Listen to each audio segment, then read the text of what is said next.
listening? Can you hear me? This is Unleash. Are you listening? Can you hear me? This is Unleash. Are you listening? Can you hear me? This is Unleash. Are you listening? Can you hear me? With your host, Brandon Tierney. In 3, 2, 1. What's going on, everybody? Big Monday. All right, football obviously center stage, front and center today. Hopefully everybody had a good weekend. What's going on, BT Unleashed fam? We got a lot to do. I don't want to waste a lot of time doing some housekeeping stuff very quickly.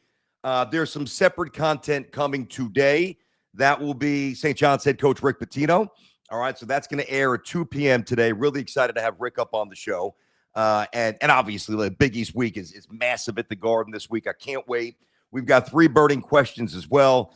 And tomorrow, this will be, again, we'll do the live show today, about an hour and a half. Obviously, a lot of football, some WBC, some other stuff. And then tomorrow will be, we'll see what tomorrow brings. But tomorrow, during the live show, kind of like I did with Michael K last week, Don LaGreca will join me at right around 10:30. So we got things humming. If you're looking for extra content, I dropped this over the weekend, my old-time Big East team. If you guys want to get ready for that, that's up there. Just check the library, bounce around, and hit me up with some comments. Obviously, there's going to be a couple of disagreements there. It's all good. It's all fun. And I love it. I mean, I went outside today to throw the garbage out. It's already like 60 degrees out. The sun is bright. The snow is gone. So the Northeast, the Midwest, it is officially time to start enjoying life again. And this is a great time of the year. And, oh, yeah, by the way, J-Rod, let me get J-Rod up. Jay, what's going on, buddy? What's up? How's Jay? Yo, so I know that you know this, but we flew past 18,000 subs over the weekend, which is great. And, of course, the next target would be 19. And I fully anticipate by the end of this week, we're going to hit 20,000. And it's just, keep going, keep going. I've said a few times, listen, I think big. I shoot for big things, but I also understand there's certain things I can't really control. I'm shooting for 25 by the first pitch of opening day for Major League Baseball. So that's where we're at, buddy. But 18,000 subs. We clicked up. We appreciate you guys. Thank you very much. Not bad, huh? Fans. Yeah, no, not bad. And listen, I think we've got a couple great interviews and conversations lined up today and tomorrow. So, we pump those out there. Anything is possible. That is right. That is right. So let's jump into the show here. Get those comments going. Get the text chain going. Again, hopefully everybody had a great weekend. There was already a trade.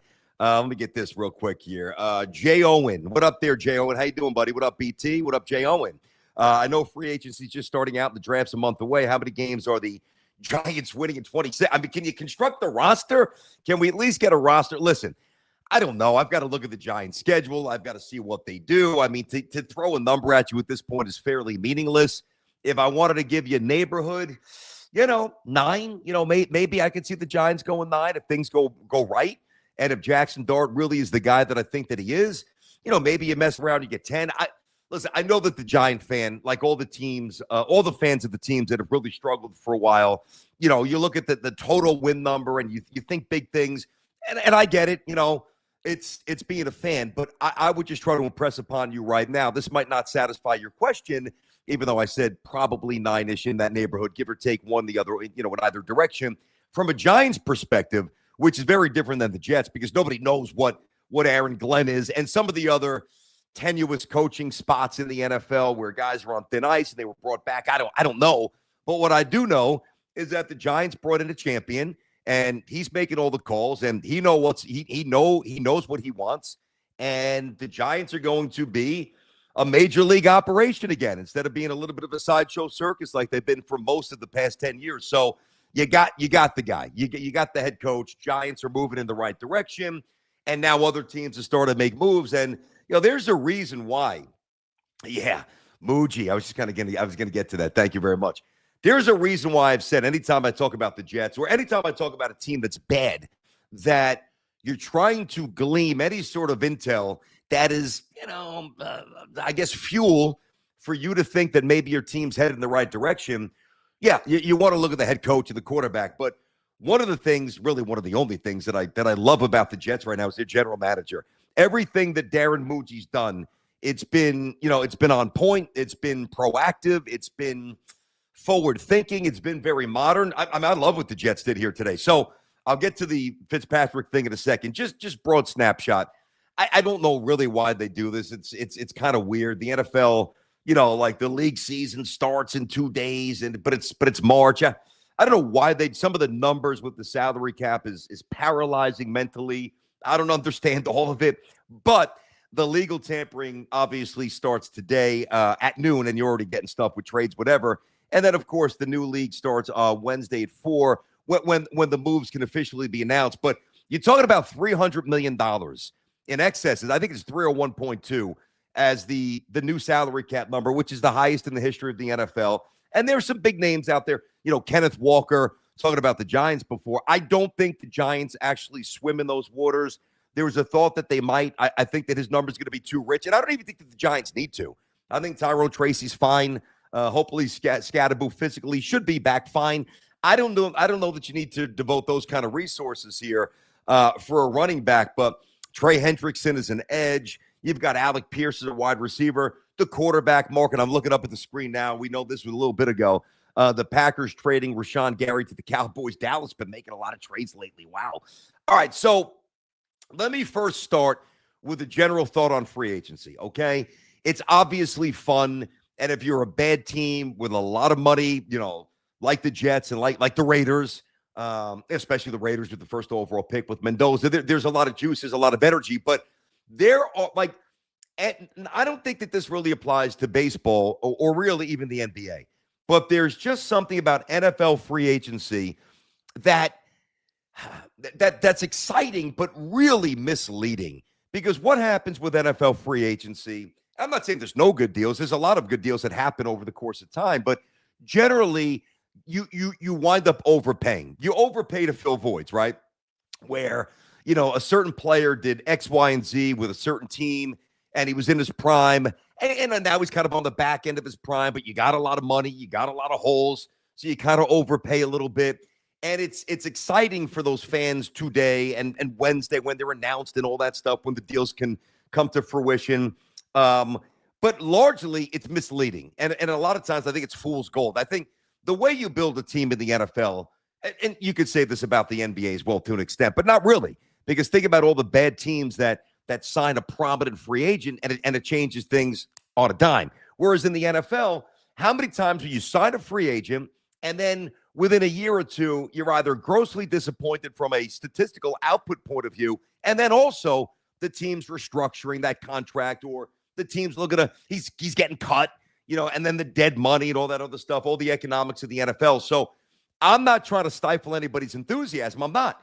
But really, to me, the NFL free agent period is more about accenting the roster and filling a position of need and doing doing certain things, whether you're a really good team trying to become a championship team or a bad team that's trying to get a couple of veterans in there, which is why I love what the Jets just did with Minkah Fitzpatrick. So I started to say before, I don't know about Glenn. I don't know who's playing who's going to be the quarterback. I've got thoughts, but I don't want to do that right now. Darren Muji, to me, is like one of the few things about the Jets that gives me a lot of confidence. So I'm in my office, and all of a sudden, bam, bam, getting ready for the show. Boom, boom, boom, boom. And you start getting some of the breaking news, and I just told you about Rashawn Gary and obviously Minkah. This is a very good move by the Jets. I'm not saying he's a superstar. He's not, but he's still a good player. He's 29. And, just to geek out a little bit, I was digging into some of his PFF numbers, and they're still very good. I know he didn't have a lot of picks last year. I think it was only one, which, by the way, would have been one more than the entire Jets team, which is unfathomably pathetic. So you get a guy, if you're into the PFF grading stuff, I'm not saying it's perfect, but it's a pretty good compass as to where a player is. His grade was basically 82. It was 81.8, which is really good. And his coverage grades were in the top 10 in the NFL. So you're getting a guy who obviously knows Duker, who is the new DC. He's going to fit. He's going to be a veteran. Like, those are the kind of moves to me that are really smart, where now you start to, all right, the Jets have 2 first-round picks this year. They've got 3 next year. They got a boatload of money, but you can't address everything in the draft, obviously. So you have to be selective, and you've got to be very tactical and smart in how you address some of these gaping holes. Now, a moribund team like the Jets, who just has this massive dearth of talent, but also a painful lack of leadership, that's one of the things that you're getting with somebody like Fitzpatrick. So I really like it. It's a big upgrade. He's going to help you in pass coverage. He's going to help you in run support. He's a guy who's going to know, like, he's going to be able to take, and this matters, right? What Duker is showing in the meetings and up on the chalkboard, he's going to be able to communicate to his fellow players. And that, to me, that is value that I can't really put a price tag on. So it doesn't really elevate the Jets to anything beyond where they were last year until they prove otherwise. But that is, to me, how you should attack, even though it's not free agency, it was a trade. And then you quickly have a 3-year, as per his agent, 3-year, $40 million contract, which to me is very smart. Now, some of the other stuff like Malik Willis and Kyler Murray, I mean, that's the sexy stuff. That's the quarterback stuff here. But to me, you address a need with a good, not great, good player, solid veteran, emotionally reliable, production still there. It's not incredibly long. I mean, I know it's 340, as I just said, 3 years, 40 mil. I'm sure on the back end, it's probably less punitive for the Jets, I would hope. But this is a good move. Now, J-Rod, what I need, all right? J-Rod, as things are coming in today, because things are going to start happening. Yes, sir. Do you have the siren ready? Do you have yes, it? Sir. Come on now. It? What do we got? Let me pull it up. I got to scroll down here. So it's not ready. There we go. Mm-hmm. God, it's such a weird like Rolodex of just random media things you got to get through to get to anything. But yeah. I get it. Listen, I like the Minkah thing. You just got to let me know. Just hit the siren. Something happens. You know, I'm going to even stretch the parameters of the usage of the siren today. So we know that the Cardinals have released Kyler Murray, right? Yep. We know Malik Willis is a target for a couple of teams, and there's a thought, and I went through this last week. If you guys want to find it, I did some good NFL content, expected free agent deals. Even if there's something as like a rumor, I don't mean on Twitter by some schmo. I mean somebody that's in the business where it's not done, but he's hearing, or there's a thought, or signs pointing to this. Pop the siren, pop on in, let me know what's cooking. All right? Let me know what's cooking. Everybody fired up today in the BT Unleashed fam. Everybody, it seems like everybody's ready to go. Now, what is this here? I think this is the Minkah stuff, right? All right. Yeah, Bucci's now big. Yep. Harrison Phillips, which was a good pickup. Briggs was good. Brownlee was actually good early. That was from Tennessee, I believe, Brownlee. That was pretty good. What the hell is that? What is that? What just happened? I don't know. My phone just went off. It played on your phone. Why is that the happening? Stream opened up. I don't know. I don't know why that's happening. So when you look at those players that Muji brought in, and to me, this is a good blueprint to go from dysfunctional to functional.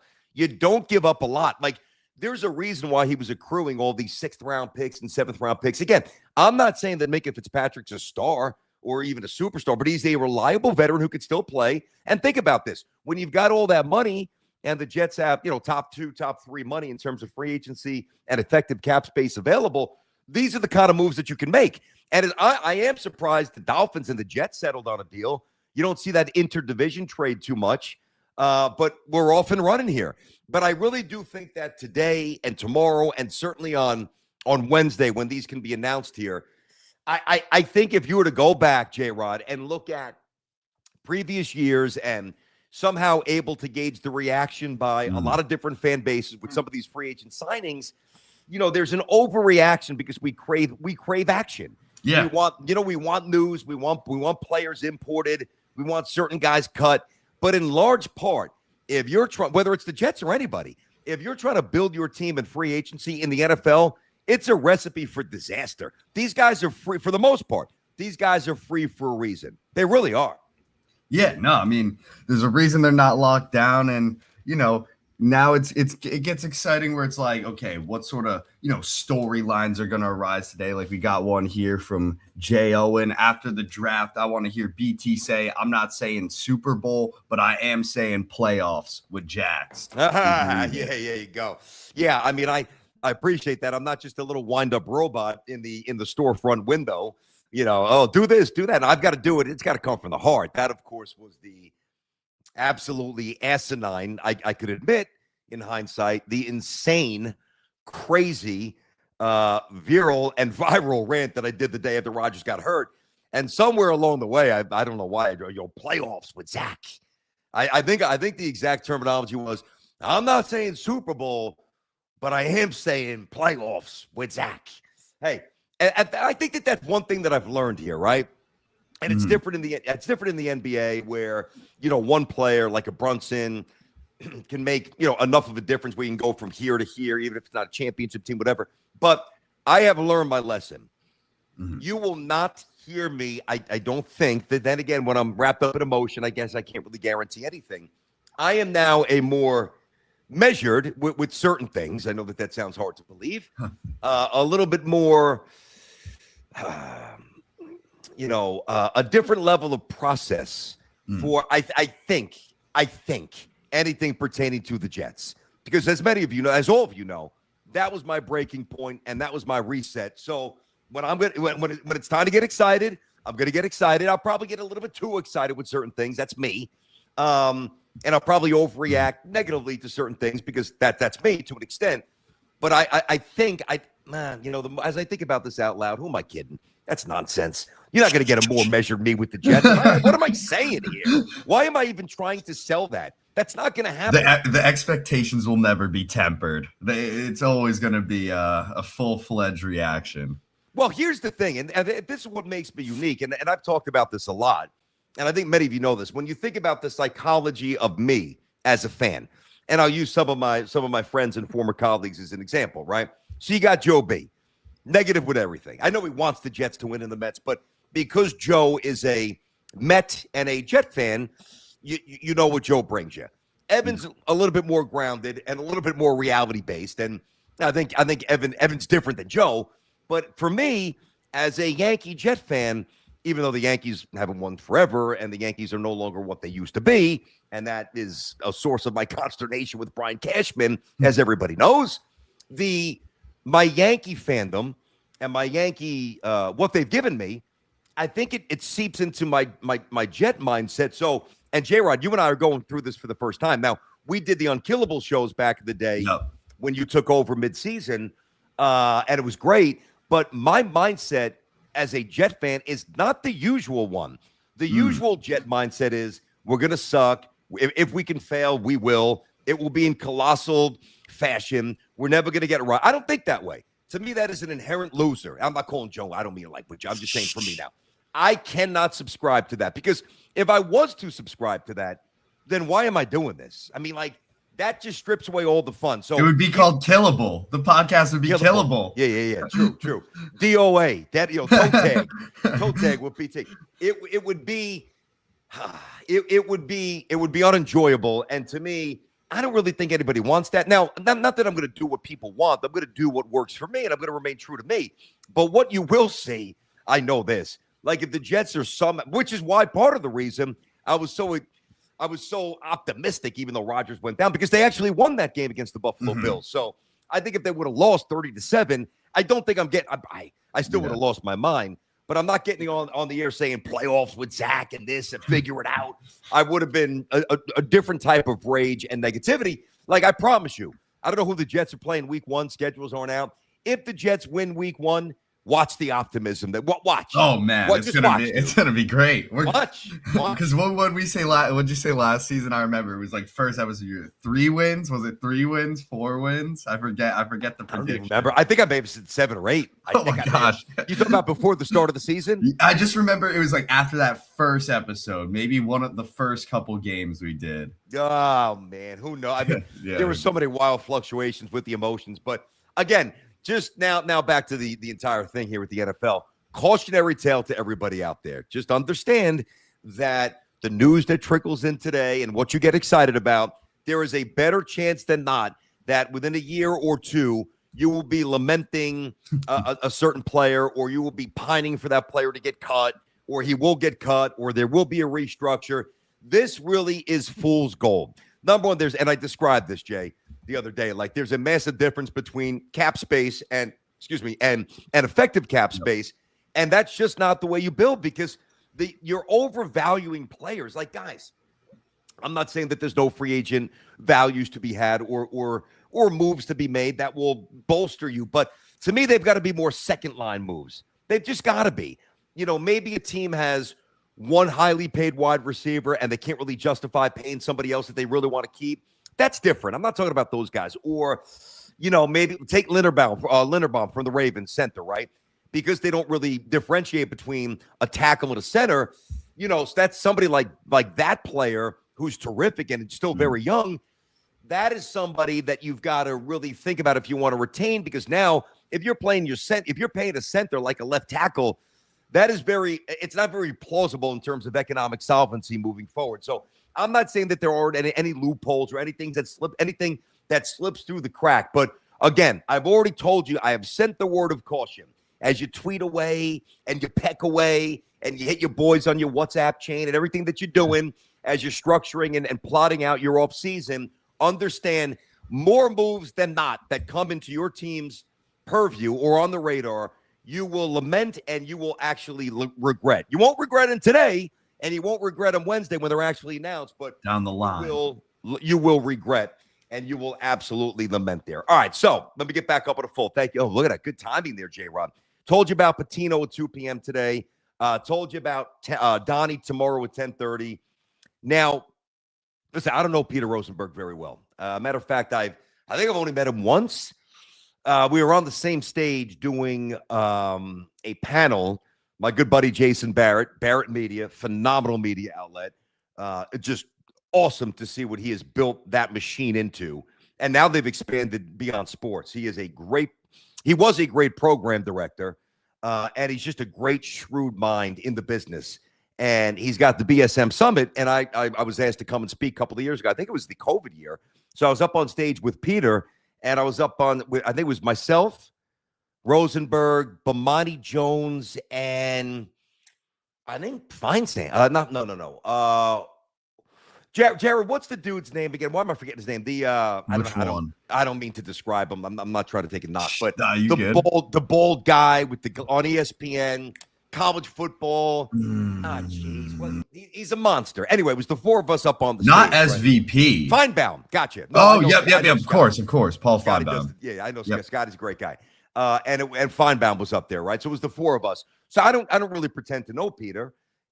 He did texted me, which I appreciated for sure, when things went down at the Fan, and he asked me to go on their show, talk about stuff and St. John's, and I couldn't legally. I still can't do it because I've still got some contractual things I'm sorting through. Either way, I don't know him very well, but I mean that what went, and I know that they made amends, but wow, I mean that meltdown between those two guys, that was whatever. I guess it was Friday between Donnie and Rosenberg was nuts. I mean listen, I haven't been involved in too many. Take you a little behind the curtain a little bit. Like there's an element obviously of showmanship. It's always a heightened presentation. Like I can promise you, because I know him. So this is true. Like when Stephen A's walking in to get a Starbucks, he's not like, yo, Venti, give me the soy milk. Like he's just that, you don't operate that way. When you're on the air, it's entertainment, it's theater. And when you do that, sometimes it's hard to differentiate between what's real and what's not. I'm not trying to start any trouble here, man. Dottie could set me straight if I'm off base, but having done this for a long time and having been involved in a couple of those where it crosses over from sports debate and then it starts getting a little personal, that struck me as real. They've worked together for a long time, so I'm sure they're going to be good about it. And they're going to move past it, whatever. Things happen. Big boys, you man up, you apologize, you own it if you made a mistake. I'm not even talking about them in any situation, but that was crazy. That was crazy. So I'll have Donnie on tomorrow, talk about all that stuff. Early days, 1050. Radio Wars, when they beat Francesa for the one and only time, his Devils gig, football free agency, Jets and Giants stuff. So that's coming up tomorrow. Now, it is also a Monday, which means it is time for, I love doing this, right? You know it. Little burning question action there, J-Rod. You ready to rock and roll? Little burning questions here. Yes, sir. Yes, sir. Should I toss that up? I mean, come on, dude. Did you not sense that was a toss? Like, isn't that kind of like... Sorry. It's all right. J-Rod, hold on. J-Rod's a little. What did you do this weekend, Jay? All right. This weekend, what was this weekend? I ask you that, because you seem not very behind it, but you seem a tick behind it. Did you have a rough weekend, buddy? Were you out both nights? What happened? Let's see. Honestly, it might be like the hours getting shifted. Like, all right, Saturday was 4 a.m., 5 a.m. bedtime. Last night, 3 a.m., 4 a.m. So both nights? Yeah. It was just, and I think it was more so just like rough sleeping than anything. Like, Saturday, I think I maybe went out for a little bit, but it was maybe like if I had, and there's no way I'm doing this, although when I go on my boys' golf trip, there's a couple of back-to-back nighters, which is rough. But if I ever went out or stayed up and partied at this point in my life, 2 nights in a row until 3 or 4, the ambulance would have to come up to our room and scrape me out of bed with a medical spatula and somehow get me in this office to do the show. I can't do it, although, and we'll do the burning questions in a minute. I did do something yesterday and I had a great time that I have not done in a long time. And that's a little day drinking. I did do a little day drinking yesterday. What was the occasion? I mean, it was the nicest day of all time. So yeah, it was gorgeous. It was gorgeous. I had an appearance with my good friends over at Borelli's in Long Beach, New York, which is a great spot. Massive St. John's bar, big Knick bar. We're gonna do some Yanks and Mets stuff there as well. Maybe a little Yankees, Red Sox. Anyway, one of the owners there, Mike Quinn, was a great guy.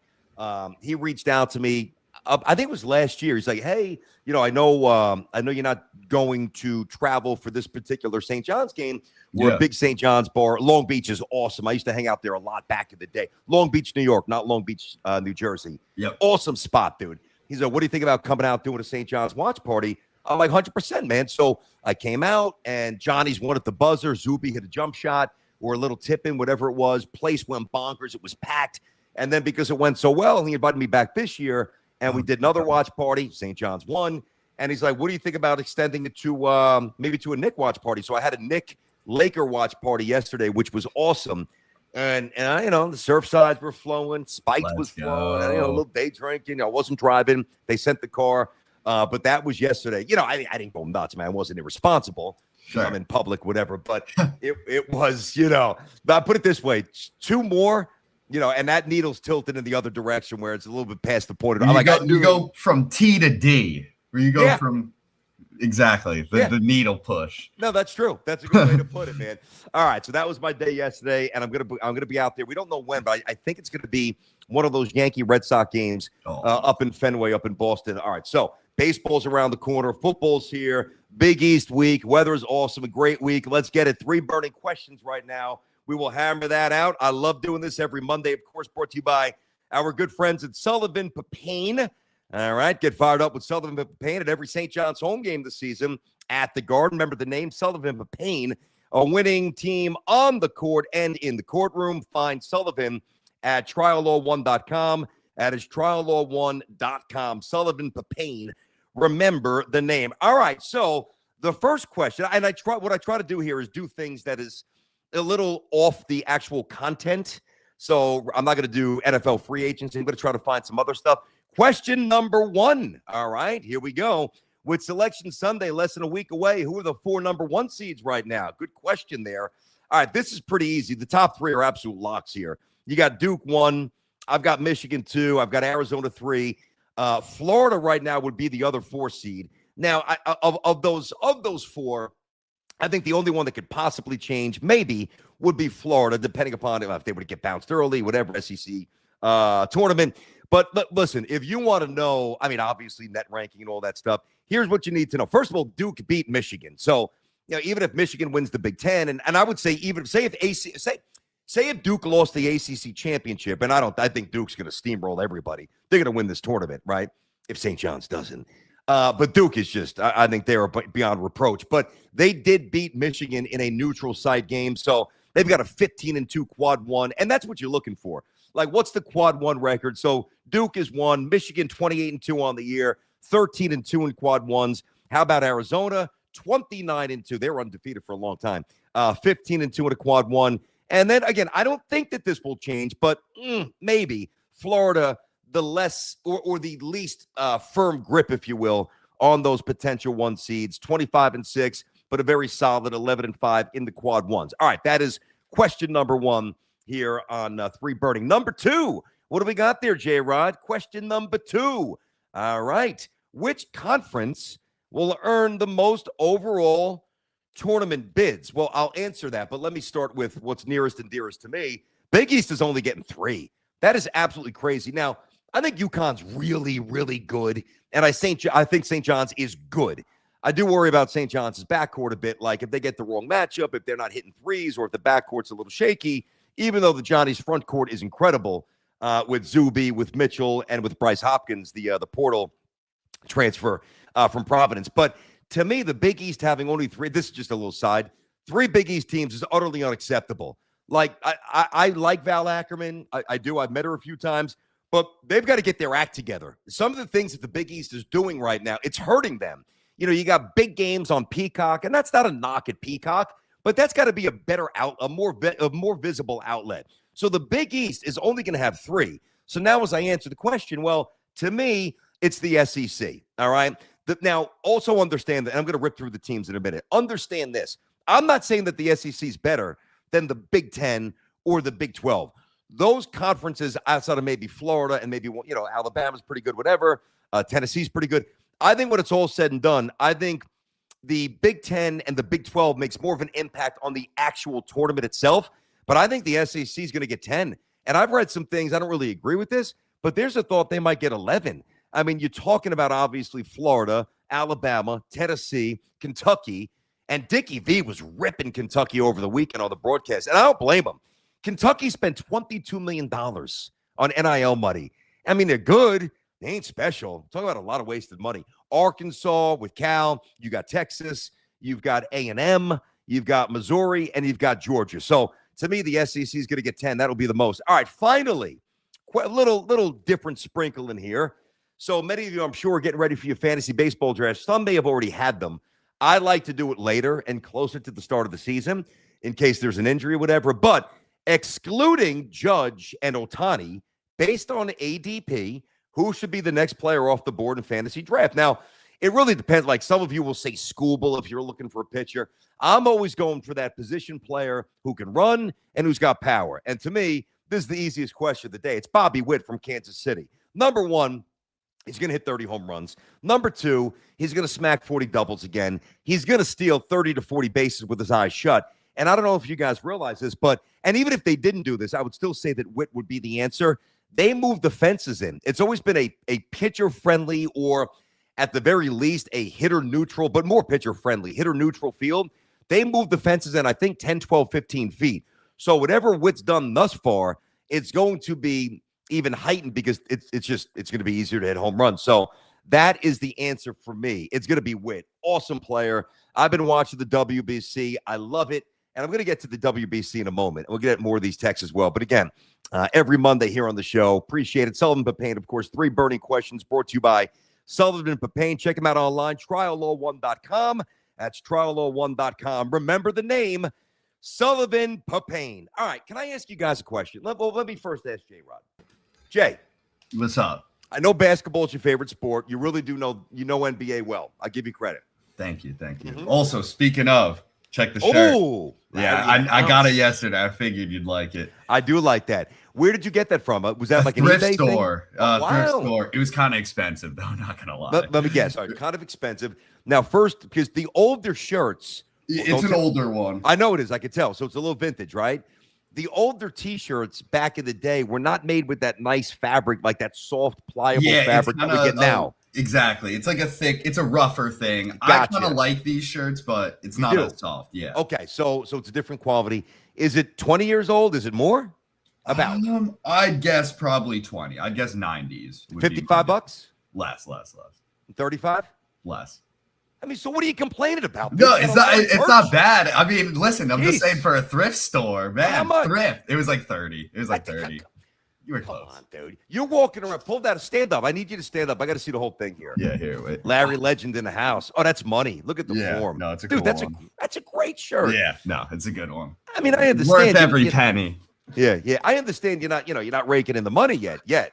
But I mean, $30 T-shirt. Stop complaining, bro. Yeah. I mean, you get T-shirts from certain. I'm not going to start throwing out free pops, but some of these T-shirts from, some of these other stores are, $15, $20 for a shit T-shirt. Easy. That's Larry Bird. Yeah. No, so pulled off with a steal. Also, we got a chat you're going to love. Go ahead. Hit me up, man. What do you got?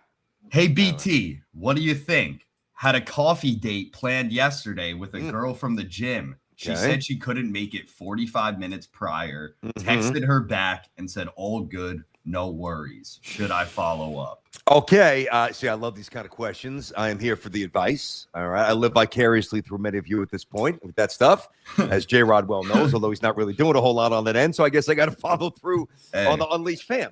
Now, I would have to know, number one, I mean, how attracted to her are you?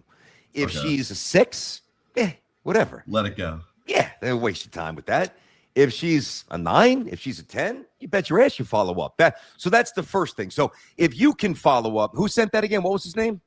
J Owen 5636. Oh, J Owen. If you could give me some more details, so I could give you a better roadmap as to how I would have handled it. First of all, I don't know if I would have been going for coffee back in the day. You know, hey, you want to grab a drink? But that whatever. That was more me. All right. Number one is do you really like her? I mean, how well do you know her? Is it the kind of thing where you saw her like 2 or 3 times at the gym and you had the gumption, which is impressive? You go up and you ask her out. Is it, have you known her for months and there's been a lot of talk and then this was the first foray into maybe let's get together? So I'm going to need some more detailed analysis there. The other thing I'd like to know, what was the description in, like, was there any sort of, hey, I'd like to know what the text read, not verbatim, but hey, I can't make it, or was it, hey, I really apologize, but this popped up and I unexpectedly didn't think I was going to have to do this, that, and the other thing. And all of a sudden it's a more justifiable, because if you're inside of an hour, I mean, that's somebody who's a little bit unreliable. Let's call it for what it is. Yeah. You know what I mean? But I don't know. I want to be fair to her. I don't know what was going on in her Something world. Could have popped up. Something could have popped up, but based on what you're saying, I think he should probably wait till the next in-person interaction to follow up would be my guess. Because you both know you still go to the same gym. Yeah. So you know that interaction is likely going to happen again. It's true. It's true. You can maybe you can go up and be like, hey, still wondering if you would be down for a future thing. But I think the fact that if she canceled and then did not then make a plan to follow up a future plan, I think that makes things a little iffy. I'm proud of you. If she texted and said, I can't make it today, but hey, next week or Wednesday or Thursday, I would love to get together. Yep. Then your prospects are looking higher. If she canceled flat out 45 minutes before, peace out, we're done. Yeah, you got to wait for her to make the next one. But it doesn't sound, Jay, I think that's very smart. Good job by you. But I don't think it sounds from the way it was initially presented that she planted the seeds for a possible future coffee outing. It kind of seems like it was abrupt, right? Uh-huh. That would be my guess. Listen, if it I don't need to sound shallow here. Oh, he updated us. What do we got? Okay, I read this 7.5 to 8. All right, so you're dealing with some decent numbers. You're dealing with a pretty solid role player here. She approached me a couple times, making it obvious she wanted me to approach her. Hey, I can't make it today. I'm so sorry. Enjoy the rest of your weekend. I'm not liking that. Yeah, I'm not liking that. I don't like enjoy the rest. The word "the rest" is not good because there's no effort to be made to maybe bridge or work you into the rest of the weekend. Nah, get rid of it. Nah, yeah, you're too good. You're too good, J.O.N. There's plenty of fish in the gym. Yep, that's right. That's true. Good job popping that in. Okay. All right, so let me just get into this here. So, listen, I'm not saying it's the most amazing thing ever, although the WBC is starting to really get that energy. It started to take off a little bit. When you introduce something new, I'm going to take the NBA Cup. Not that I think it's amazing, though. I did enjoy watching the Knicks this year, and it was fun. But I think it takes a while for things to really root in terms of tradition. And you're even seeing Schoolbowl reevaluating whether or not he's going to bounce and go back to the Tigers. Like he's even saying, hey, this is I'm tormented here. I don't want to leave here. So hopefully he sticks around, which would be great. And I'm watching the game over the week, Saturday night against Great Britain. My son's like, oh, we're losing. Well, I'm like, they're going to destroy him, dude. Once you get into the bullpen, they're going to just tattoo whatever other pitching Great Britain has, and they did. Judge put out a panel, actually broke a panel in left field. Schwarber hit a 421-foot moonshot. When Kyle Schwarber hits him, it's gorgeous. It's funny. His swing is very. It's weird. It's almost like a truncated swing. Like it's not. Remember, if you guys are old enough, like Ken Griffey had this very long, one of the sweetest, most beautiful swings of all time, and one of the greatest players of all time. Griffey was like here and he kind of waggling that bat, right? And then he would finish high and finish long. Schwarber's the opposite, just like boom, like he almost stops slightly past the halfway point. And it's almost like an aggressive check swing. It's insane, the bat speed that he generates and how hard he barrels balls with that kind of swing. Massive. So though I do feel, and I've never been an incredibly ardent supporter of the WBC. I've never denounced it. Like, that's one thing that bothers me. You know, you hear it with the Olympics, you hear it with the NBA Cup, you hear it with the WBC. You know, you hear it when golf went to the Olympics. You hear about it, maybe the FedEx Cup back in the day. I don't understand. Well, I do, but I'll tell you why in a minute. But I'm going to start up by saying I don't understand. I don't understand why so many people feel compelled to shit on stuff that they don't like to do segments and content on things that they don't like. If you don't like it, don't watch it. I mean, it's really that simple. Now, I'm going to tell you why there are many people who expand on like the WBC or certain things that they don't like while they rail on it, because there is such a need for content to fill so many hours of radio and TV, you know, more conventional, older, certainly in terrestrial radio, different than TV, where you got to fill so many hours in the show. And, you know, you've got producers who are making pretty good money, and you got to have an opinion. It's not like you can just say, hey, what do you think about the WBC? Yeah, it's cool. It's all right. You know, I don't really love it, but yeah, if you want it, it's there. Like, you almost have to transform it into like a negative, right? And, you know, all guys could get hurt, which, by the way, it's true. And we've seen guys get hurt. Guys could get hurt. I don't like guys leaving training camp. It's not good for chemistry. It's a contrived event that doesn't really mean anything.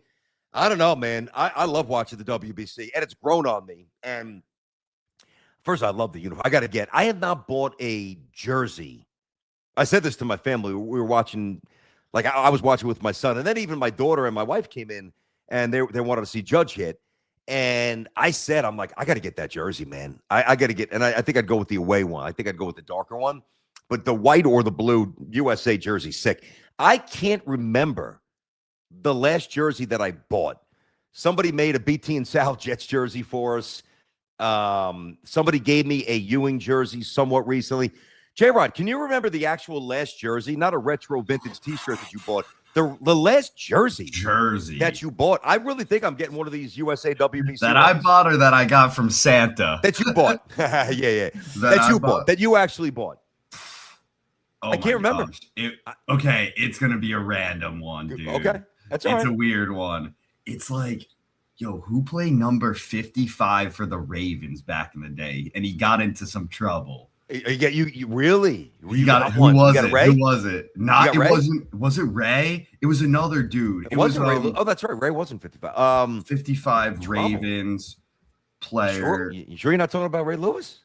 Terrell Suggs. Oh, T. Suggs. T. Suggs. It was similar to the bird. It was just in my local Goodwill. It was just like that nice purple color. That's a bright one. Ravens have nice uniforms. So I just like it was like $10. I got it just for fun. Jesus. Now it wasn't. Well, it wasn't. It had to be like ironed on patches. It wasn't. Yeah, exactly. Okay. Definitely. Right.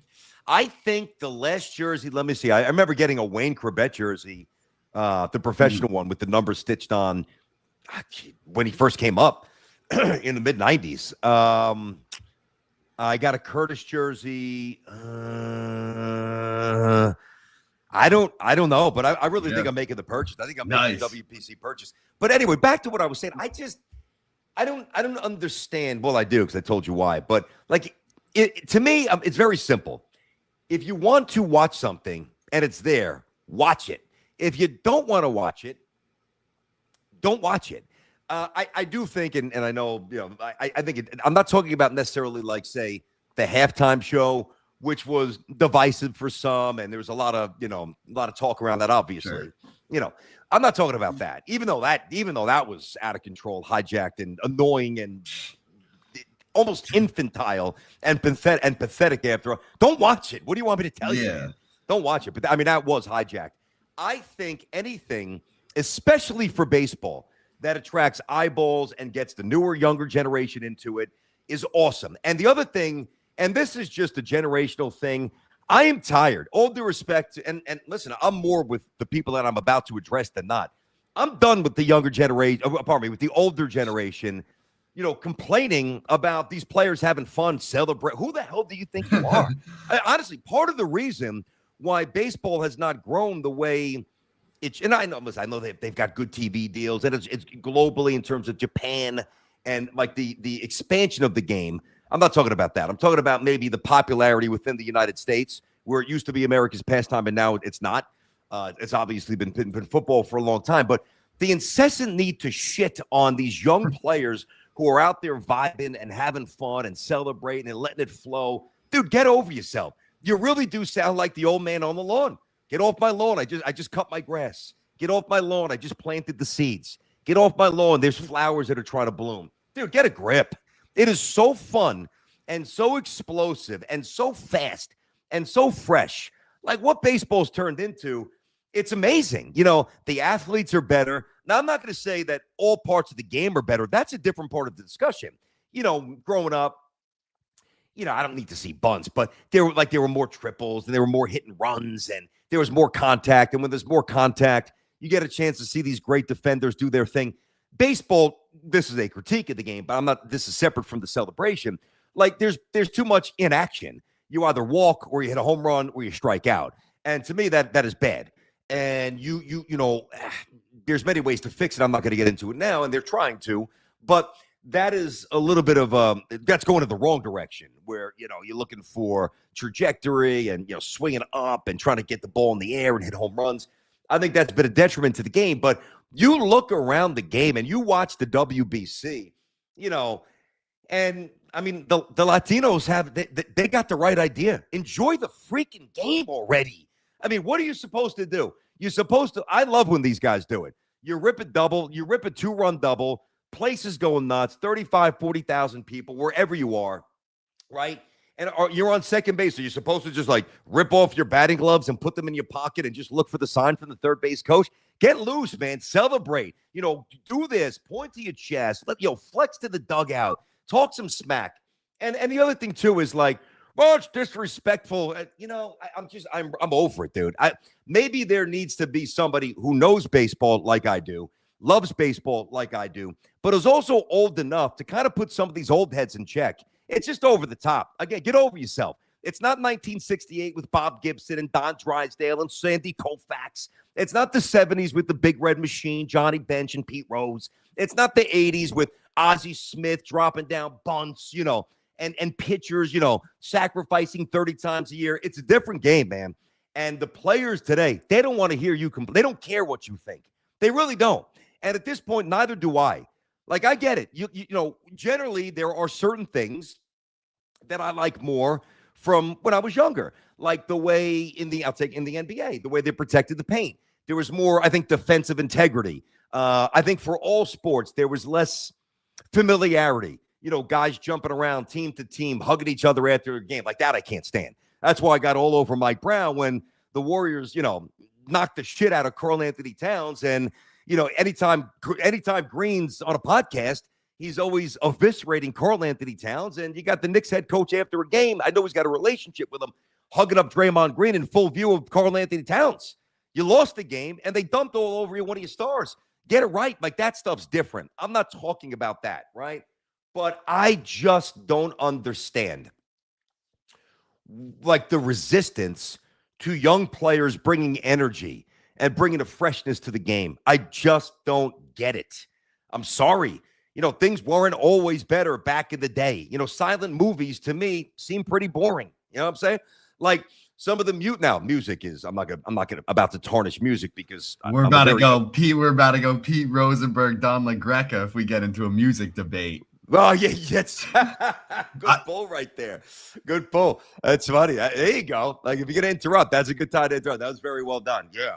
That's what it was over. And we're going to have Donnie on the show tomorrow. Can't wait. Rick Pitino, by the way, 2 p.m. today, separate content. But I don't know, man. Now, obviously, Dominican Republic and Puerto Rico, even at the last WBC, I remember Ohtani hitting a was it a walk-off? Whatever he did. Even Ohtani was going bonkers, and, the celebration and, the flex, and I think he threw his helmet, whatever. He went nuts, which for the Japanese culture is very counter to how they usually, react to athletics. It's very much about respect and, not making it about you and keeping it to the team.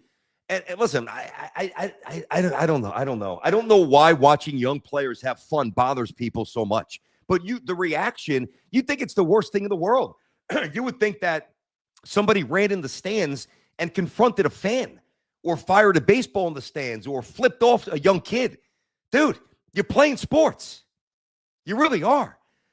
So that's my little rant on the old heads. And I love you. But you got to grow, man. You got to evolve. You have to. It sounds old. It sounds tired.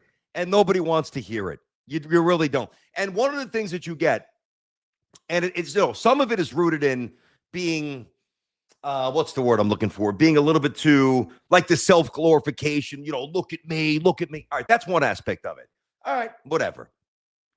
I know if I was playing college baseball today rather than in the mid-90s, anything that I could get my hands on swag-wise, I would have it all. I'd have the arm sleeves. Instead of wearing one chain, I'd probably have two. I'd have the wristband, here. I'd have the 6 spikes. I'd have the pants probably past my knee, like some of these guys do. I'd have the shades, the eye black, the sick helmets, the sick gloves with 3 different colors, probably pink somewhere in there. Like I would have that because, that's the style today.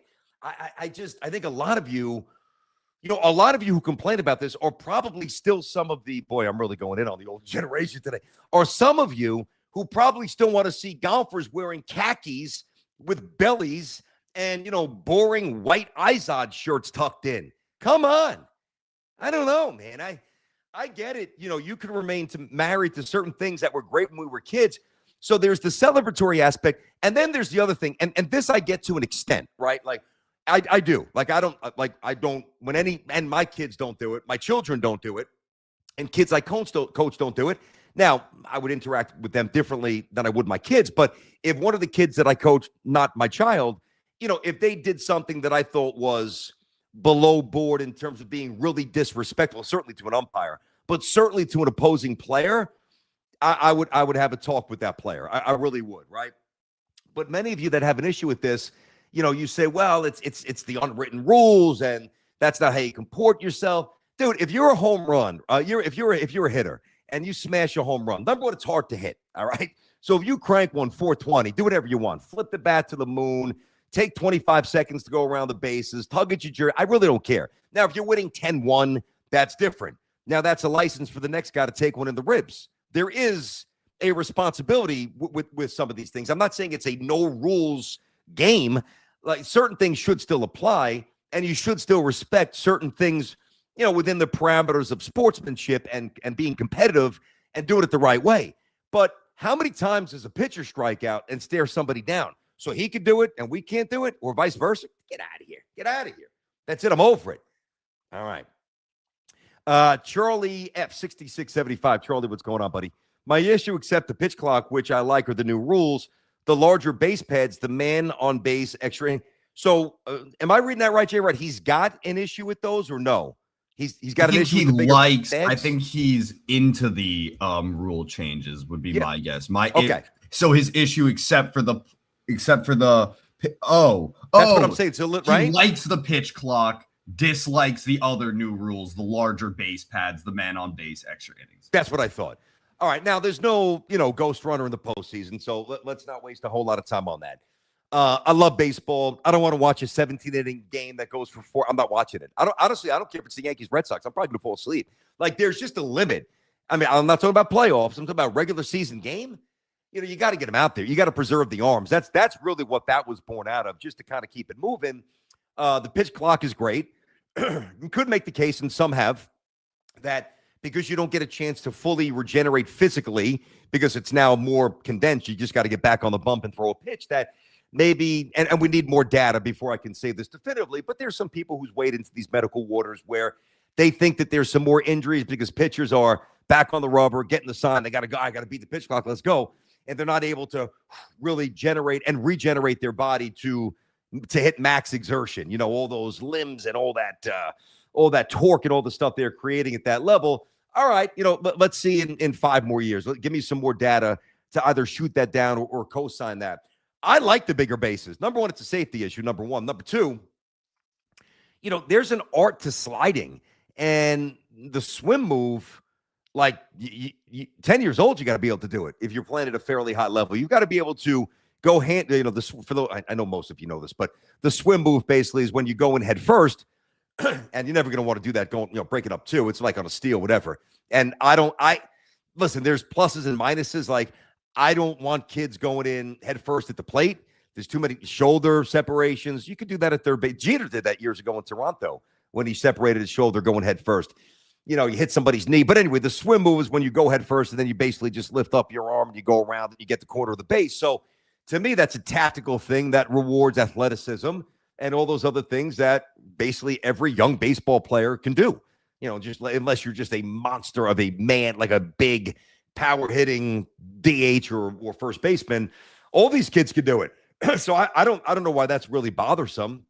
It's a slight advantage now because number one, the bases are literally bigger. So you got an extra, 1/1000th of a second to get there. So there's going to be more safe than outs. I'm not going to waste time on this, but I don't know. I don't think it's that big of a deal. I mean, again, I think that's a fair take. It's not an overreaction, but I think you got to evolve. The rules need to evolve. How we process this stuff needs to evolve. Thoughts on, I did see this. Did you see this, Jay? DNY says, thoughts on the Aussie catcher refusing to shake hands with the batter. No. Okay. I saw it. Full disclosure, didn't jump into it too deeply, didn't really care. I was a little taken back by it, and I did think it was disrespectful. But what I heard later on was that it was because obviously as a batter, you have a lot of pine tar in your hands, and you don't want to shake hands and then have the remnants of the pine tar on your finger as you try to grip a baseball, throw it back to a pitcher, or throw it around the infield, right? So if that was the reasoning, cool. What I would have, and I didn't see him do this, and if he did, I apologize. I didn't see this. Guy comes up, tries to shake your hand. You're not having it because of the sticky stuff. Dap him up with the fist. I mean, you don't. It seemed like he completely ignored him, but it also looked like he said something. And if he said it's about the pine tar, fine, that's your prerogative. I get it. It could be a tactical disadvantage. Not that I thought that the hitter. I mean, listen, if we're at a point now where you got hitters trying to shake hands just to get whatever advantage because the catcher, grips the ball too much and it spins out of his hand the wrong way on a four-seam throw. I mean, stop. And that's not it. I think he was just trying to be nice, show of sportsmanship, right? But you could adapt them up. So if that's what it was based on, maybe a little bit petty. I did see it. Didn't really dive too deeply into it. Didn't really care enough to do that. But yeah. J-Rod, let me ask you. I got to pop you back in. Do you think that you got to answer me honestly here, all right? For your generation, I know that you can't speak for everybody, but broad cross-section, rough estimate. Do you think that a lot of the younger sports fans look at the older sports fans and like, man, that's tired or that's antiquated? Honestly, give me the honest opinion. Yeah, I mean, I also think it depends on the sport. I think some sports have like a greater respect for deeper traditions. But if you look at most things, I think most people look at older sports fans and go, dang, these old heads are just complaining for no reason, like type deal. Like, especially I think when it comes to NBA, obviously I think there's valid complaints about the product that they're putting out on the court, whatever, 3-point shooting, foul shots, foul baiting, the whole deal. But like from a person from the younger generation who's only had one style of hoops or one style of sport to pretty much watch, it feels like it would be just as entertaining as it was to the older generation in those previous times. Interesting. Okay, that's interesting. At D_Rod, what's going on, D? When players celebrate everything, that's fair. And lose the game, it looks stupid. It's the adult version of a participation trophy. Well, yeah, I mean, you'll see this in the NBA a lot. A guy will stick a three, right? And there's 8 seconds to go, which is really like 30 seconds with fouls. I mean, not really, but you know what I mean. The 8 seconds in the NBA is an eternity. So, yeah, that early celebration, that could come back to burn you. But here's the other thing, and this is why I think it's disingenuous and really inauthentic by a lot of the older sports fans. So, if you're a fan, I mentioned the Big Red Machine of the 70s. Like, all right, so I was born in the 70s, right? Yep. And I don't remember really watching anything in the 70s, but historically, of course, I know it went down. I'm going to go to the early 70s, right? So you had the A's. That was a dynasty in baseball. 3 championships in a row, back to back to back. They had Reggie and they had Catfish. They had Sal Bando. That was Charlie Finley, the cheap owner, and things went sideways there. Just a great team. Gene Tennis was the catcher. I think, did I say Joe Rudy? Joe Rudy made that great catch in the World Series in the outfield. Anyway, that was that team, right? Then you get to the mid-70s. You got the Big Red Machine with Rose and Bench and Tony Perez and that sick George Foster. And then you get to the Yankee version of 77, 78, Reggie, Nettles, Munson, champions, etc. And then the 79 Pirates who beat the Orioles, Willie Stargell, We Are Family, great vibes, disco, awesome. So that's the short version of baseball history in the 70s. I say that not to prove, oh wow, look what he knows. That's not why I'm doing it. I'm talking to the older fans who are having an issue with the way these young players celebrate. I'm going to point out specific examples for you, okay? If you're squawking about the celebrations or the modern athlete and you're complaining about everything, there was no bigger showboat in the history of sports than Reggie Jackson. I mean, think about that. He was really the first one. To me, in baseball, there were a few eccentric figures, but the 50s and 60s, like Duke and, Mickey and Willie, of course. Willie had a great flash, but I don't know if he was a show-off. Hank Aaron, understated. Like, they presented themselves very different, right? Bob Gibson, no messing around. Before that, guys like Bob Feller. Reggie Jackson would hit a home run and literally fire his bat and, sling it on the ground. He didn't flip it in the air. He had a different one. Like, he would almost, sling it with 2 hands, like you were throwing, almost like a Frisbee. And as Reggie, and Jay, as Reggie was running around the bases, you'd see Reggie doing this and tugging at his glasses. So let me ask you this. If you have an issue with one of these young players doing it now, did you have an issue with Reggie doing it when the Yankees were winning the 2 championships? Did you have an issue with that? Probably didn't have an issue with that. So that's, to me, and then you even hear about, the NBA sucks now. And there's things about the NBA that I can't stand. It's 53s a night, defense, all the things I've said before. But you're telling me, if you are an older, 50, 60, 70, beyond basketball fan, ABA and or NBA. Now, the ABA was very different. It was about being eccentric and showing off. But you're telling me that watching the 80s, like Magic Johnson, who was amazing, coming down, doing a no-look, and some of the celebrations and the fun that he emitted having the game, playing the game, and that was kind of counter to back then, but everybody loves Magic. It was amazing. Prototype. So just be consistent with your complaints. That's all I'm saying. Otherwise, you sound like an old, jealous, worn out, tired sports fan, and nobody's here. I'm not here for. I don't want to hear it. No Scrooges. No Scrooges allowed. Scrooges. There you go. Yep. Mm-hmm. All right, wait, here's an interesting one. Dude, dealing with the heaters. What do you think about the Atlanta Hawks having a Magic City night? I think it's insane. What are I'd be curious as to hear your thoughts. I mean, I don't have a ton of thoughts on it. But. All right, so let me just get Magic City's the strip joint down there. Great wings. Okay, those who don't know. They are, I think, Kennard. Somebody spoke out and actually recently said that Luke Cornett. That's right, and then Horford reposted it or something. Okay, so before I answer this, they are going to dancers? What exactly is going down? I know it's going to be in the arena. It's pretty. I mean, to me, it's pretty. What's the word? It's pretty benign. Innocent. It was literally they were making merch that said Magic City Hawks on it. That was it. That was it. And I think maybe it was a jersey night where the players were wearing a Magic City Hawks jersey. But I honestly don't. I think it was like a merchandise item that was on their website. Magic City Hawks, and they were going to do a night promoting the club. Okay. If that's what you need to do, now it doesn't offend me at all, obviously, but if that's what you need to do, you probably have a pretty shitty business model. If that's what the Atlanta Hawks need to do, then they're probably going to want to re-envision and rethink how they're going about their business here. And let me give you an example. And when I hear this stuff, my first reaction is through the prism of an adult. All right. Now, I'm always going to be clean. I'm always going to let you know, I'm not going to hide stuff here. on the show. One of the great, and I'd say this on the Fan too, but one of the, especially here, I could say whatever I want. I have not been to one of those places in, it's probably been about 15 years, right? Okay. And straight up, you know, when I'd go on my guys' Myrtle Beach golf trips, which I went on forever, of course we'd go, right? And then and then I remember getting to a point when I got married, right? And then certainly when I had children. And I'm not trying to sound holier than thou, because I've been to those places a ton, right? And I enjoyed them. Like, we had fun. I ain't gonna lie to you. It was awesome, right? There was this one place in Myrtle Beach, bring your BYOB. We'd come in. Oh my gosh. That's wild.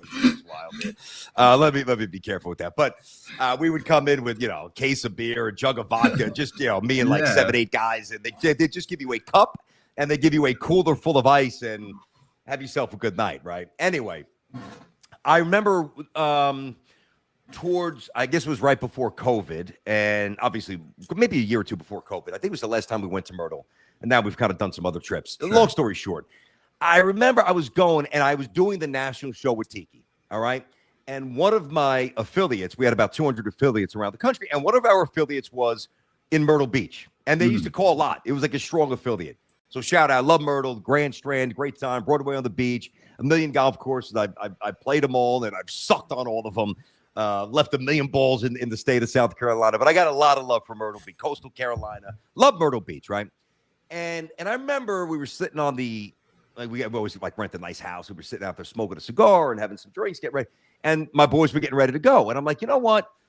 I'm not gonna go. And they were like, why not? And I'm like, you know. And 2 of my buddies hung back, and we just sat on the deck and had some more drinks until they got home. And I remember saying, I'm like, you know, I don't know. I'm getting older. And again, I'm not preaching here. You guys do whatever you want. I'm not judging. But for me, as a married man at that point, especially with a daughter, like, I'm not looking to project, you know, oh, look at the guy who's in his, at that point, you know, early mid-50s, whatever, early mid-40s. Look at this dude who's still going to a strip joint and he's married. He's got like, that's not what I'm about. And I'll never step foot in one again. And again, we used to have a lot of fun going. That's when I was single. And what I didn't want to happen was go into one of these places and a listener, because again, it was being there. Yep. Yeah. Yo, I mean, you're a bit of a figure to be going to those kinds of places, because like especially given, not to say it like this, but the audience of those places being, you know. You think that's our demo? Men, being guys, being dudes. Dude. It's the perfect demo. It's the demo wheelhouse. So yeah, I didn't go, and I didn't regret it. I wound up hanging on the porch. It was me and my buddy. Actually, I think that first night only Maddie stayed back in. Maddie was our catcher in college and one of my roommates in college, and we just hammered back beers and, you know, talked about the old days. And one thing about the old days, it's funny. Like, you get better by the year. So, like, you know, as a player, you get better. As a team, you get better.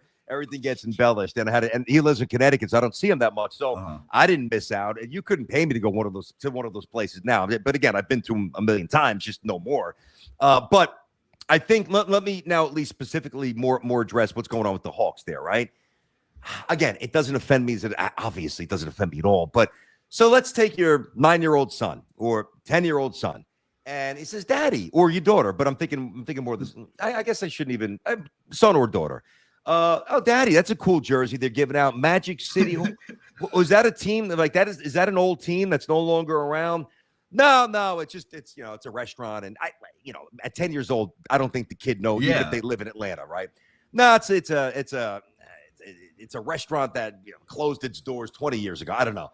And then the kid goes and he looks on his phone, all right? And he types it in and he sees what it is. And now comes another question for Dad or for Mommy. Hey, Dad, what is it? So I'm not naive. Kids have phones. Kids have devices. There's a quicker way, unfortunately, to get access to things that young minds shouldn't have access to.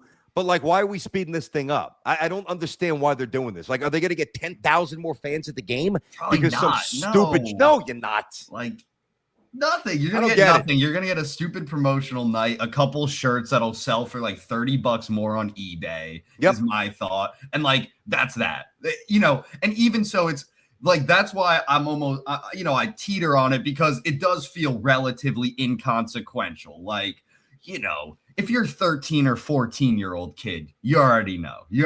For the most part, you already know, at least of the concept of Absolutely. a Magic City. Yeah. And then you can't wait to go when you're Exactly. 13 years old. And you're then, like, how do I get in there? And then, you're a little younger than that, and it's like you've got no concept almost. I know, like if you're that's 9, true, too. 8, you've got no concept. You're not even gonna, but for the one kid who might, it could speed things up a little. So you know what that is? You know who it's should do unnecessary. that? That's what I'm saying. Yeah, we're on the same page. Not that. Let me take that back. I said, you know who should do that? Not even should. I don't have a massive issue. I just think it kind of speaks to the Hawks more than some great commentary on life. I'm not trying to be holier than thou, but if it was, say, an independent baseball team, that generally has 119 people in the stands, and they're trying to make a few bucks to pay for the electricity and the grounds crew, and you want to do something wacky like that. Again, I'm still not loving it, whatever, but to me, that's even maybe the Hawks G League team. It would make more sense, like a little. I don't know. I guess this one from Avery Summit. Avery, what's going on, buddy? Big listener of the show, watcher of the show. Teams have had supplement ads in stadiums and on their networks for years. If we're worried about the kids, technically, what's the difference? Now, what do you mean supplement ads? Talking about what supplement? Like what? Supplements? I'm guessing maybe not like steroids, but like obviously protein. Not. Like I don't see that. Like protein's fine. Yeah, I don't see a ton of. I mean, I don't agree. Avery, I don't see it. Please clarify. What kind of ads? I'd be curious. I mean, just to hear what you're talking about. Well, me too. If he's trying to tell us that, and this, I'm aware of this, and I'd like to see this change. But if you're telling me that you watch a game and you get bombarded by gambling websites, to me that'd be a better argument. Yeah, no, that's the argument. I don't think I've ever seen a protein ad. I don't know. I really don't think that I've seen that. And if I have, or if there are, and I just haven't realized it, I don't have an issue with it. I don't think it's a big deal. So I'm not going to really react to that there. I guess, people are saying like ED commercials and stuff like that. Like, red for men. Yeah, but I don't know. To me, that doesn't have any, that doesn't bring any like moral questions into line. Like that's just I agree. Like, it's a medical thing. Yeah.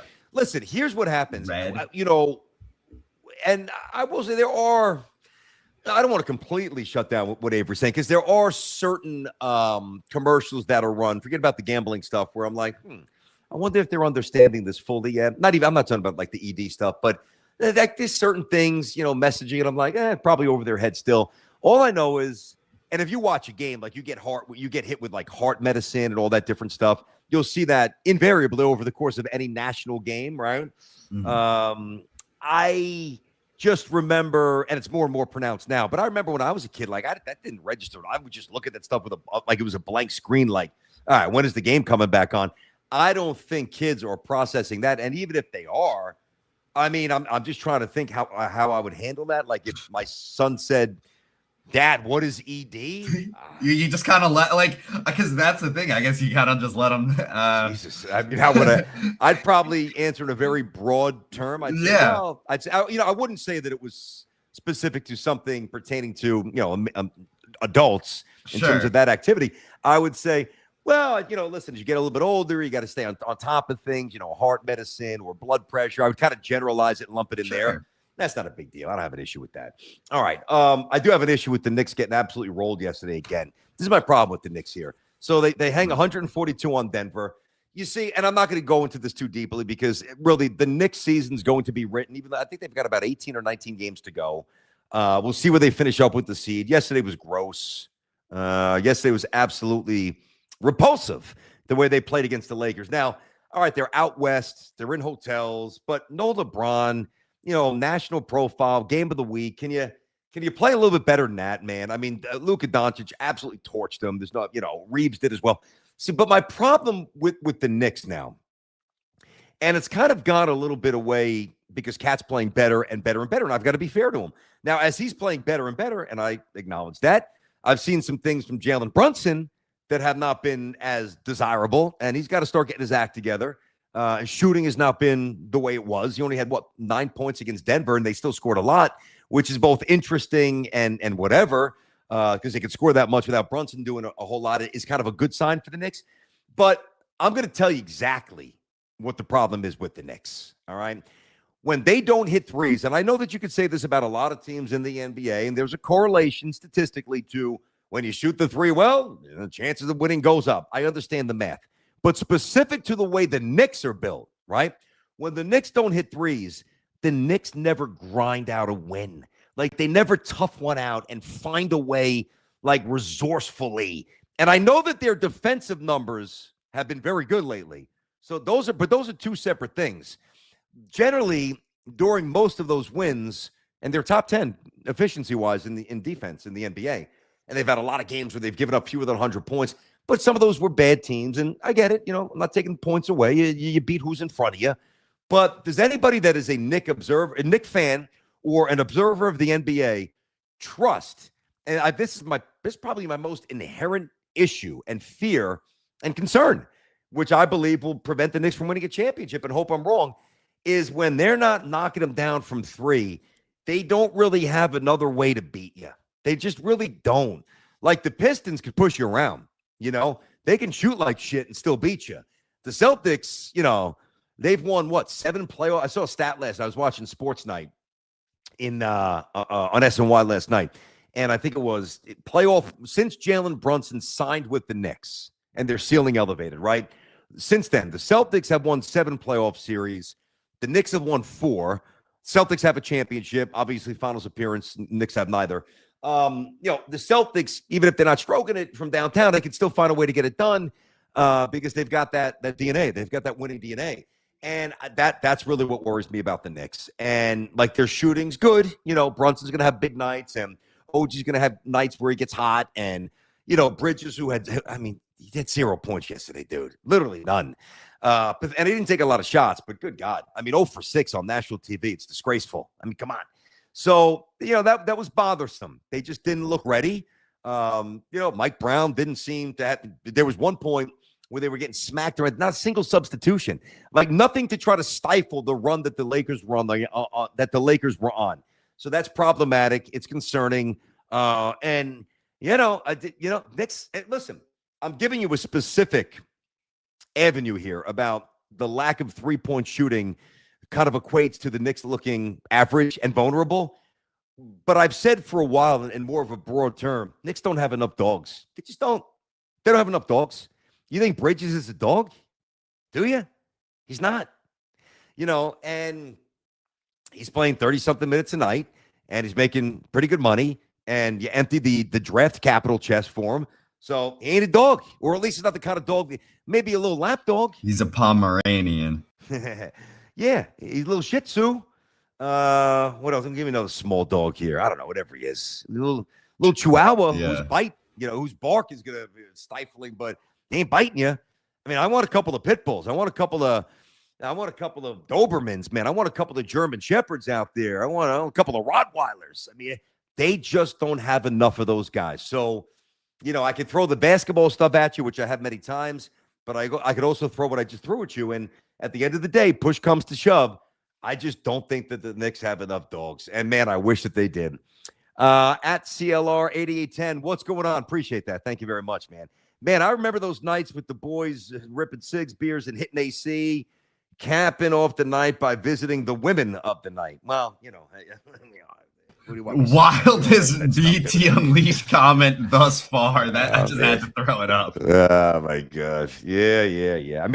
It's sad, like, if you don't outgrow that stuff. You got to outgrow that stuff at some point. That's why I feel like in your little anecdote about the club, it was very good to hear you go. You took the mature route out and we stayed back. Yeah, man. Well, I didn't. Like, most of my guys still go, And I can promise you, when we're on our trip this year, if there's something down the street that they'll go, and I won't. And I'm not judging them. I don't, it started in Myrtle Beach because I had an affiliate out there, and I had young children. I'm just like, and again, trust me, I had a blast, man. I could write a book on the things I've done that somehow I survived. Trust me. But that's not what I'm looking to project as a husband. No, most definitely. And respect.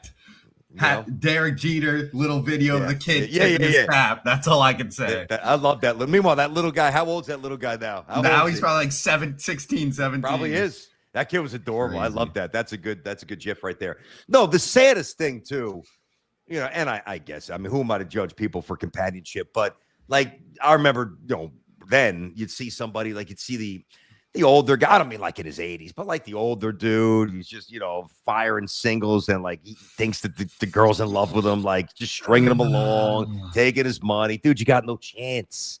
You got no shot. Yeah. Where's your self-respect, buddy? Wake up. Come on. You can just tell it's been a long, sad path for those kinds of guys. What a long, strange trip it's been. Bam. What else we got? Anything else today, J-Rod? I'm looking forward to talking to Patino today. Yeah. Oh, really? I mean, dude, I can't wait for this conversation. Awesome. Little just like side note. Yeah. Patino is the only celebrity I've ever said hello to in my time in New York City. Really? Last year in Central Park, I saw him walking his dog, and it was the day after St. John's got eliminated from the tournament. And from the NCAA tournament? NCAA tournament. What was he doing? I know he's got a place there. Really? He was walking a dog, Central Park, and I just go up and I just go, "Great season, coach." You did? Yes. And that was that. That was it. He goes, "Thank you." It was just a small little interaction, but yeah. He's the best, we'd be man. Here. He is the best. He's the best. I can't believe that UConn lost over the weekend. Yeah, to Marquette. Wow. I can't believe that. That's an upset. I mean, I don't really know what to expect from UConn in the tournament. I mean, I'll save the St. John stuff with Rick, but Villanova's coming, and Willard was a great hire. Willard belongs to the Big East. He was a little bit out of place with Maryland. He is a Big East non-football revenue Catholic school kind of a guy. Did a great job at really good job at Seton Hall. And, he's going to get, I think, Villanova back to where maybe not, I'm not saying he's going to win 2 championships like Jay Wright, but he will get it past where Kyle Neptune couldn't do. I love Willard. They're coming probably a year away, but a threat, and they'll make the tournament. And listen, they can mess around and they can win the Big East tournament. Like, they're a legitimate threat. Yeah. But one thing I don't understand about UConn, because they got a couple of pros on the team, but I feel like every time they lose, like, they're never penalized. Like, there's been a couple of games this year where St. John's has lost and they've dropped further in net or further in the AP rankings or whatever it might be, or their seeding has been maybe more adversely, their projected seeding, more adversely impacted than I thought. Yeah, UConn loses. Nothing happens. I know they're not a 1 seed. They were a 1 seed for a while. That's off the table. Even if they win the Big East tournament and beat St. John's in the process, they're not going to be a 1 seed, nor should they. But I just feel like, I don't know, maybe it's a little bit of reputation. Maybe that comes with it, and I'm fine with it. But I don't know, they're still like 8 or 9 in the net ranking. I mean, how many games could you lose before you drop a little bit more? I don't know. Weird. Maybe it's just like the pedigree of the name that keeps them in it. Hurley, little Hurley. Mm-hmm. Anyone else sick of watching Hurley lose his shit? Is that what it says there? I love it. 185. Yeah. I don't know. I saw a video of him yesterday, and he was like, shoot, well, I forget what the conversation was, but it was something around out. Yeah, it was something around this of like every year I'll do this and I'll keep doing it, or like something around that, something around like how people challenge his emotions, but he's gonna keep doing it, kind of deal. See, I love it. Listen, now you can't make contact with the ref, and there was contact, even though everybody's denying it. You see the video. They didn't punch him, thank God, but it was you can't touch a ref, so. I think he got a $25,000 fine. Yeah, honestly, you could make the case that he should be suspended for a game because, again, making the contact. I really like Danny. I think he's great for the game. I know you either love him or you hate him. Like, you're not neutral to Danny Hurley. Mm-hmm. I don't know anybody that doesn't have a reaction to Danny Hurley. The thing about Danny, I just don't think he can control himself. I think he's more like Bobby Knight. I think he's got that temperament where he's like so singularly fixed and fixated, I mean to say, and so locked in on what's in front of him that he's unable on some level to process what's the point of no return. Like they're very like there's a lot of guys who get nuts and overreact and stuff, but they know when it's time to walk back. Rick is always on the refs, but maybe he's also 20-something years older. Rick with the experience, maybe down the road, Danny reels it in a bit. But to me, he's the modern Bobby Knight. Like it would not surprise me. If at some point Danny Hurley flings a chair across the court, it just wouldn't surprise me. I think he's capable of anything. I really do. I do. He's got to be careful, man. And I think Danny is such a great coach. Amazing, man. And I know his players love him. But, why I defend Danny much more than I don't. Now, I'm not saying he's perfect. Again, that was over the top. Even though he was right, there was a foul, and I thought his team got hosed at the end. You can't make contact. I've said that a lot. But to me, you can get me on the full screen there, J-Rod. What are the issues? We might want to make this a short, buddy. You got to get a sense of, exactly. Get me on the full screen. We don't want J-Rod on the short there.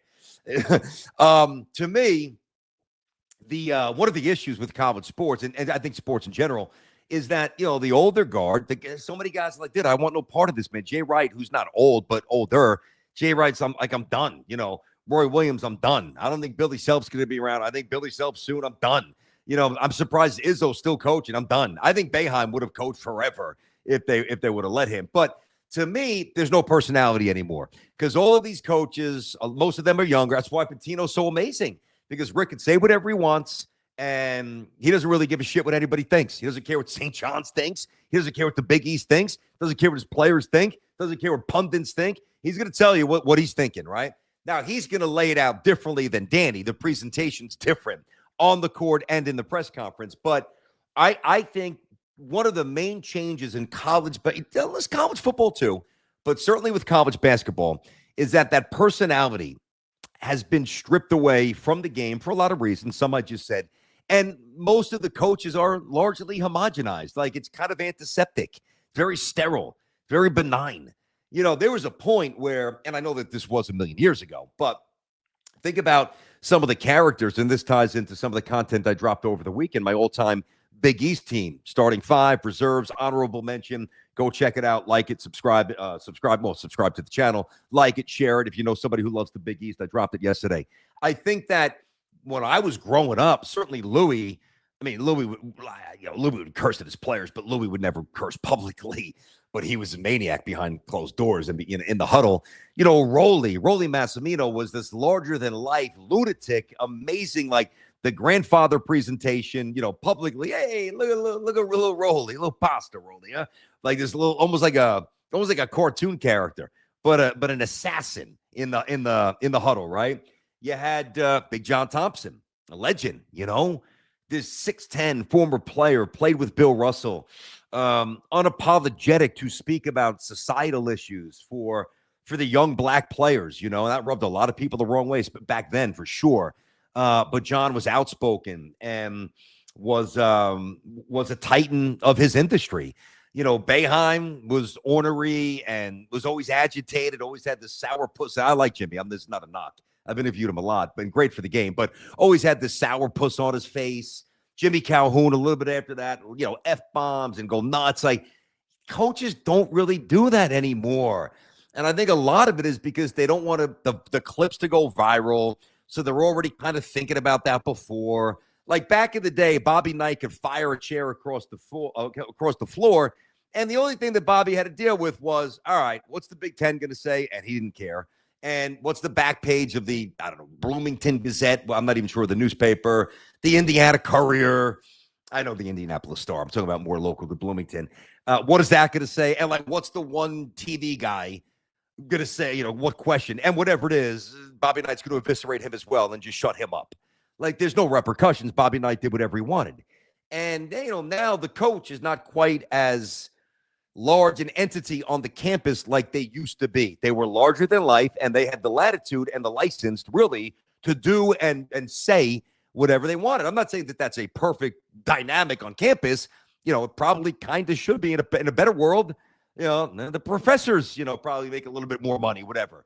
And the presidents, but that's the reality of it. If you're at a basketball school or a football school, do you even know who the president is? Do you care? Do you really care about the AD outside of a few visible ones? Who's the coach? Who's he banging in the portal? What kind of NIL loot do we have? So I like Danny, and I'm going to always back up Danny, although, again, you can't touch a ref. I said that. But, I just think, like, all right, if Danny ever says, you know what, I need a respite here, I'm going to stop coaching, who's the guy? Like, where's that unpredictable loose wire? And that's one of the things that makes sports great. You need personalities, which goes into what I said about the WBC and how I am trying to, connect with some of the old G's here and implore you to stop crying and whining about these guys celebrating during the WBC. You sound like an old, miserable person, We get it. The world's changing. You got to evolve with it, man. You got to. So That's a lot about a lot there. J-Rod, any housekeeping before we bounce? Anything Let's going see. on? I mean, other than, listen, whoever's on the live and whoever's tuning in just a little bit after, stay tuned for the Rick Pitino in just a couple hours. Stay locked in for all the comment.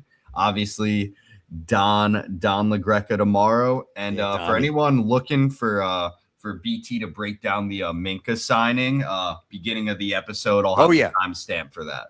Okay, there you go.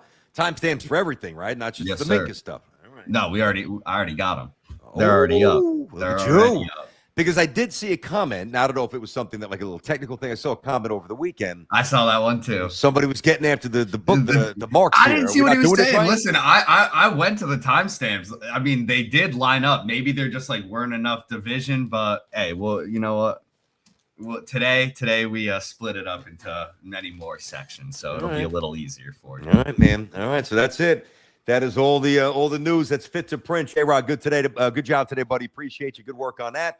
Obviously, he's going to pump out the shorts there. This is going to be live stream. It will live here on the site, of course. Separate content today at 2 p.m. Johnny's head coach Rick Pitino will join me. Can't wait for that. As J-Rod also told you, tomorrow, Don LaGreca. Last week, we had Michael K. Pretty good numbers there. Made some national news as well, which was great. Some of the outlets picked it up, which was awesome, which is good for the brand. Like it. You got to pound the like button, man. You got to do your job there. You got to subscribe. You got to share it. You got to get all this stuff out there. Big East week this week. I cannot wait. It is my favorite week of the year. The weather is phenomenal. So awesome Monday. And I really do like what the Jets did with Minkah. And then obviously the quarterback stuff there. Malik Willis, Kyler Murray. The announcements, obvious, the legal tampering, which is whatever. Jeez, come on, dude. What do you mean legal tampering? So you made a deal in 9 seconds. Wow.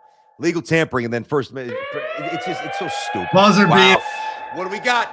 Wait. I like to guess. It's got to be football. Yep. All right. It's got to be Malik Willis. No.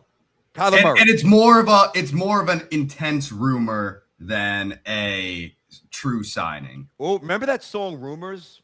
Remember that one back in the day? I think so. Bang it out. Yeah. All right.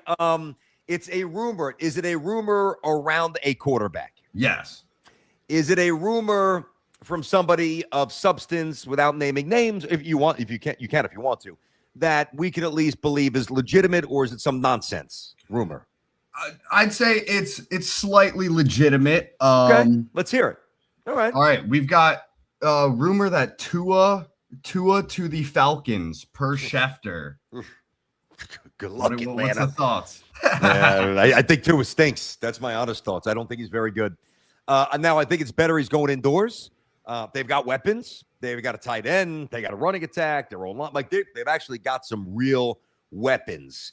If it was for the Jets, and I knew the Jets would have no interest there, I would dump all over it. If you went to another team outdoors, dump all over it. I just don't think he's got an arm. I don't think he can throw. I'm worried about the concussions. I've obviously touched on this a lot, going back to like the Malik Willis and Kirk Cousins and Kyler Murray and Tanner McKee and some of the other things that could happen for the quarterback market around the NFL. Carson Wentz, blah, blah, blah. I mean, somebody was going to pick him up, and he's on the cheap. And, you know, is he going to be like one of the 5 worst quarterbacks in football? No, but he's never going to be one of the top 10. And it's kind of proven over at this point, in my opinion. And at this point, if you don't have a top 10, you don't really have a chance to win a championship. 1 through 10, just given their personnel and their situation. And they also have a quarterback that they also like, who's young, but who's been banged up in Penix. It's going to be cheap. Do you have numbers? Because now you got to give him some money. No, so it's not going to be much. All it is Falcons are expected to pursue Tua Tagovailoa. That butcher's last name. Yeah, Tagovailoa. Tagovailoa. I mean, it took me 2 years to say Giannis's name right back in the day when he burst on the scene. Me and Tiki would mess that up every day. I mean, listen, doesn't move me incredibly. If Schefter's got it, it's obviously on good word there.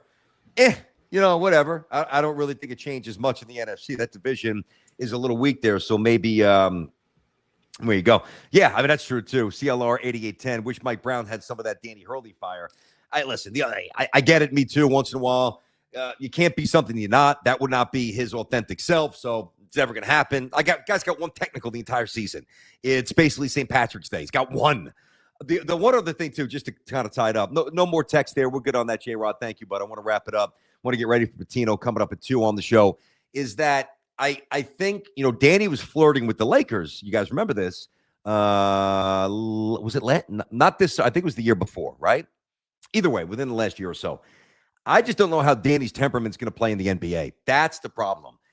Part of his greatness is his ability to inspire and almost instill fear and control over a young roster. And unlike Patino, he still goes out and gets freshmen. Mullins is a freshman who he got. He's done Caravan years ago, freshman. So it's different for him. And I think that works. The younger the player, and obviously he's won twice, so it's obviously worked. But I think he's going to have to he's probably more of a college guy. Now he's going to want to scratch the itch. He's going to want to get, $20 million a year and full power in terms of the roster construction, which a desperate bad team will ultimately grant him, I would think, at some point, although that usually doesn't work out when you give the head coach all the power in the building. But, yeah, I mean, at least he's being true to who he is. He's been like that when he was at Wagner, when he was with Rhode Island. This is who he is, and I like Hurley. So I will always support Hurley. But to think that Mike Brown's going to bust out like that, or not going to happen. All right, let me roll again. Like it, subscribe. Appreciate you guys on a Monday. Going to be an awesome week here with the Big East tournament. A lot of different content. Patino at 2, LaGreca tomorrow. The shorts, the likes, the subs, the shares. Go do it. Over 18,000 subs. I'd love to hit over 19 by tomorrow, or certainly by the middle of the week there. And then obviously 20 by the weekend. So enjoy the rest of your day. Appreciate you guys. And I'm going to bounce you guys back at 2 for Rick. Bye.